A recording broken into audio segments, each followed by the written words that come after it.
네, 오늘 저는 주신 말씀을 통해서 그가 찔림은 또 그가 상함은이라고 하는 제목을 가지고 하나님 말씀을 증거하겠습니다.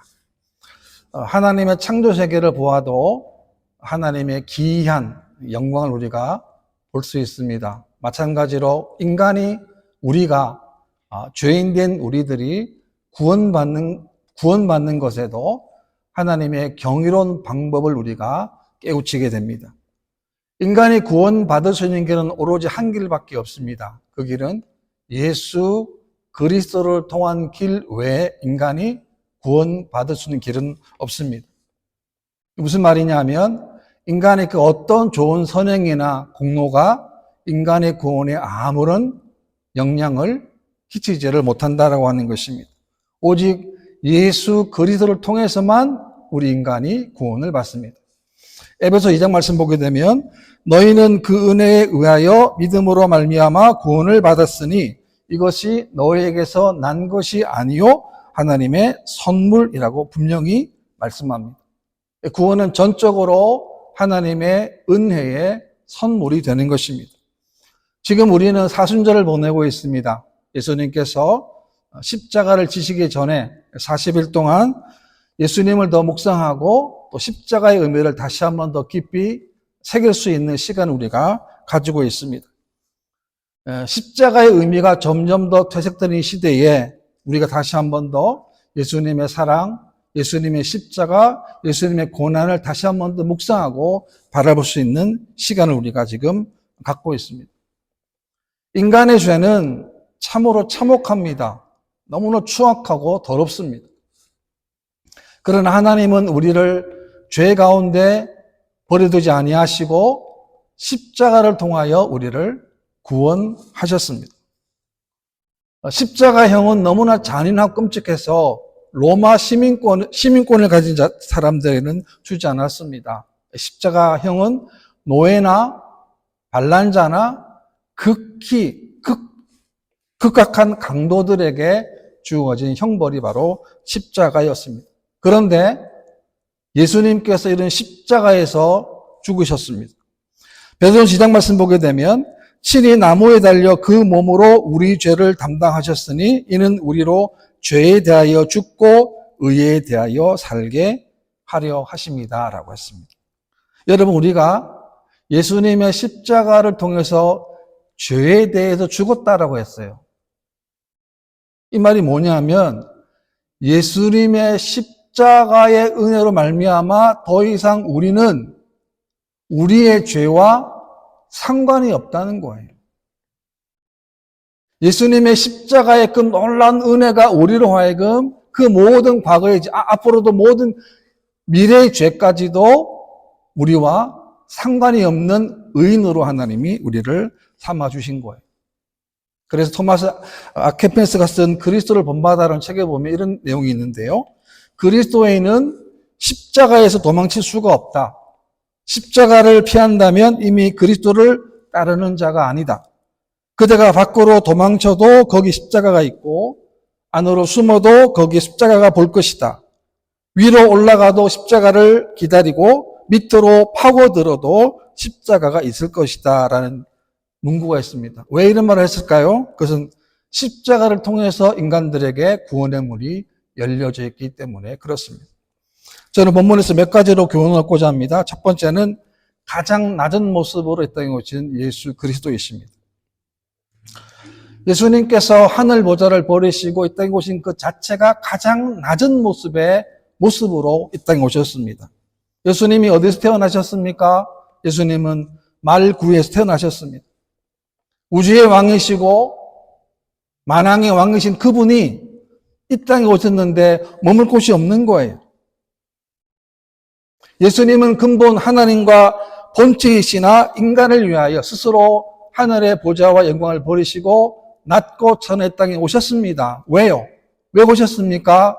우리를 구원하시기 위해서 그렇습니다.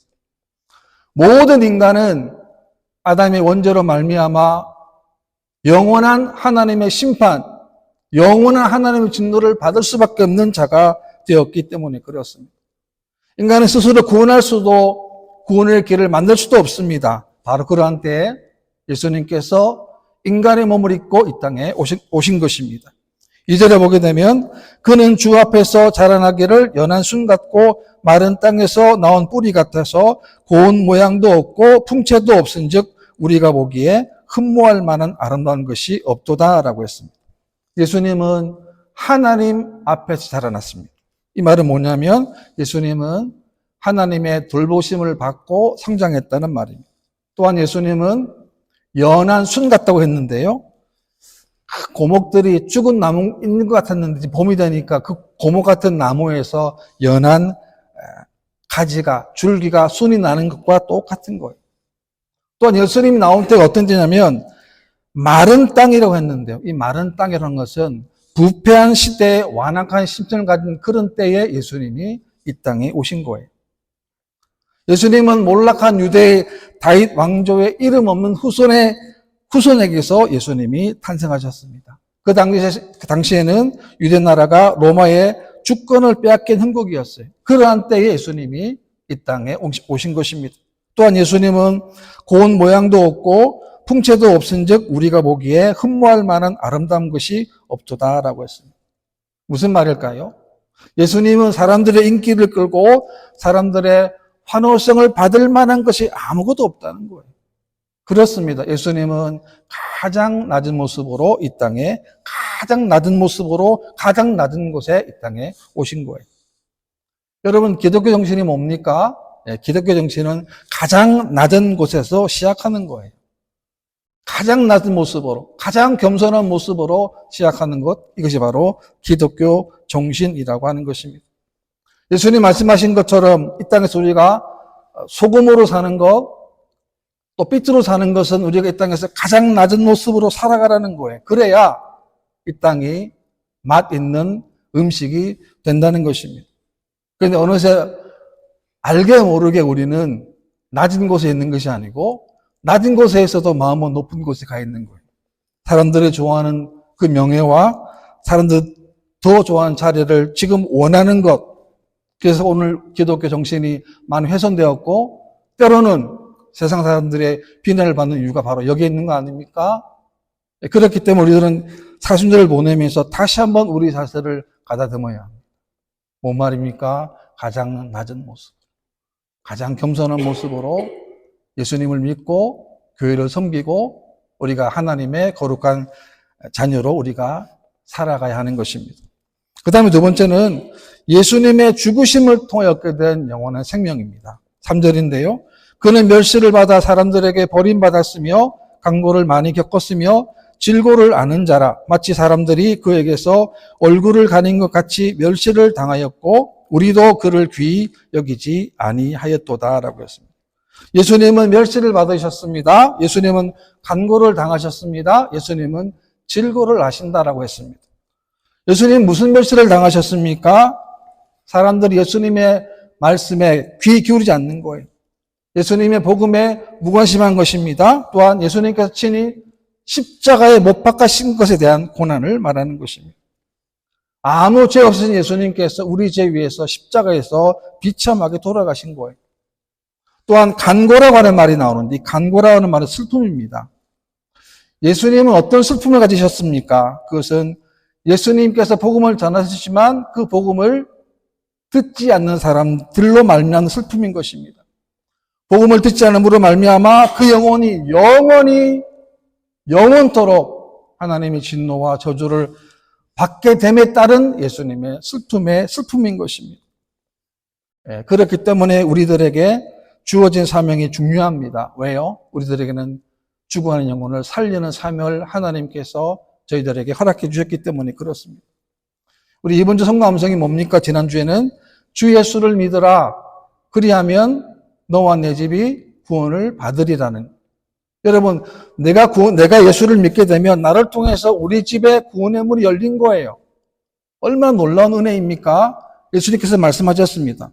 왜냐하면 복음을 받아들이지 않으면 하나님의 영원한 저주를 받기 때문에 그렇습니다. 예수님이 십자가에서 돌아가신 이유가 뭡니까? 바로 우리의 영혼을 구원하기 위함인 것입니다.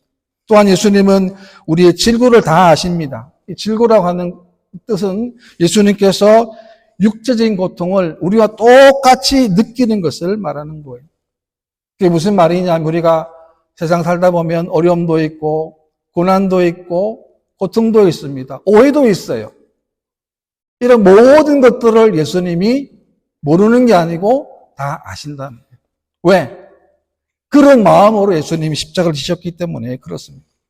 4절 말씀에도 보게 되면 그는 실로 우리의 질고를 지고 우리의 슬픔을 당하였거늘 우리는 생각하기를 그는 징벌을 받아 하나님께 맞으며 고난을 당한다 하였노라 라고 했어요. 이 복음을 잘못 이해한 사람들이에요. 예수님이 왜 십자가에서 돌아가셨는가? 예수님 때문이라는 이 사실, 이런 어처구니 없는 생각하는 사람들이 있었다는 거죠. 오늘날에도 복음이 왜곡될 수 있다는 겁니다. 여러분, 예수 믿으면 다 잘 됩니까? 예수 믿으면 모든 게 다 잘 됩니까? 그것은 우리 생각이죠. 잘 되기도 하지만 때를 따라 어려움도 겪기도 하고 또 때를 따라 우리가 고난도 겪습니다. 복음이 왜곡된 거예요. 예수님 당시 유대인들이 이렇게 복음을 왜곡했고 복음을 희석했다는 것입니다. 5절 말씀에도 보게 되면 그가 찔림은 우리의 허물 때문이요 그가 상함은 우리의 죄악 때문이라. 그러니까 예수님께서 십자가에서 찔렸다는 거죠. 예수님 머리에 가시 면류관을 쓰셨습니다. 또 목과 창으로 예수님께 찔리셨습니다. 두 손에도 뭘 상징합니까? 그런 고통이 왜 초래됐습니까? 왜 찔리셨습니까? 우리의 죄악 때문에. 그가 상함은 우리의 죄악 때문이라고 합니다.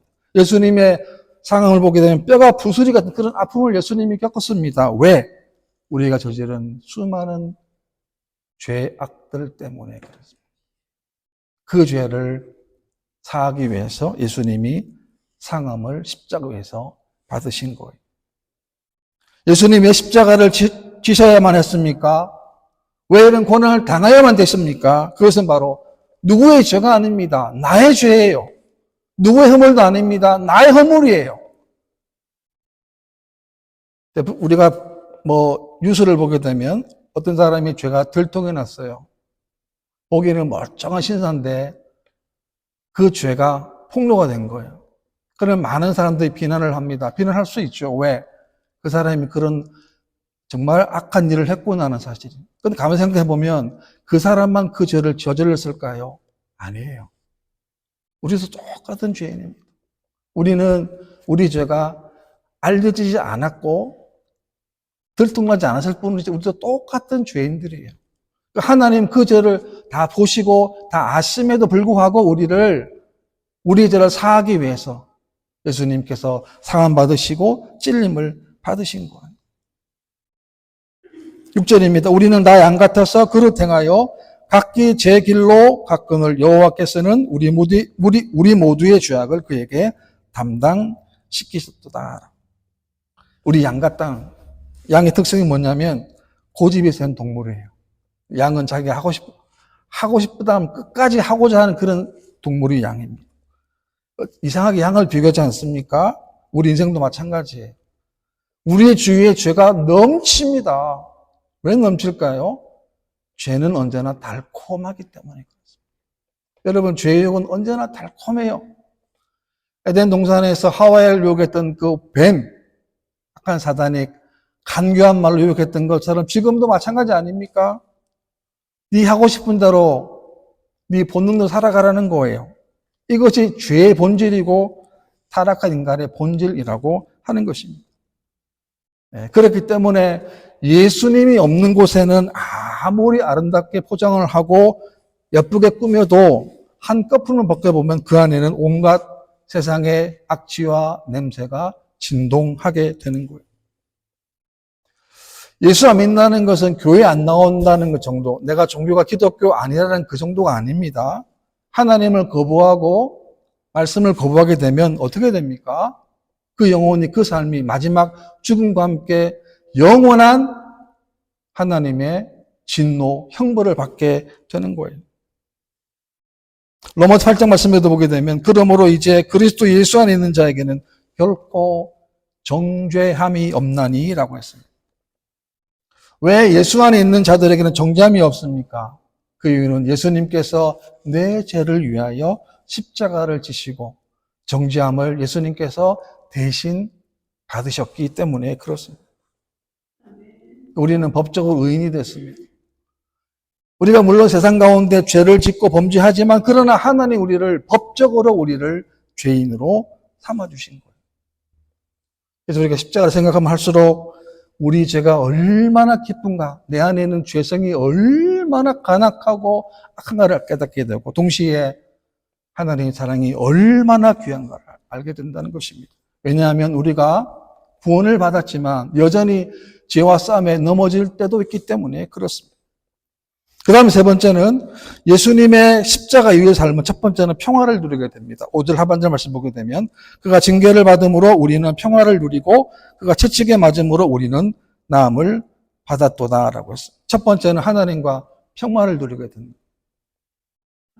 에덴 동산에서의 원죄 때문에 하나님과 멀어진 그 관계가 이제는 하나님과 함께하는 놀라운 관계가 된 거예요. 하나님 안에 거할 수 있습니다. 예배 드릴 수 있습니다. 하나님과 영적 교제할 수 있습니다. 얼마나 귀한 일입니까? 얼마나 감사한 일입니까? 뿐만 아닙니다. 우리가 영원한 하나님 나라가 예비되어 있다는 거죠. 우리는 하나님 나라를 상속받을 수 있는 자격이 되어 있는 것입니다. 왜냐하면 우리들에게는 그분이 우리의 주인 되시기 때문에 그렇습니다.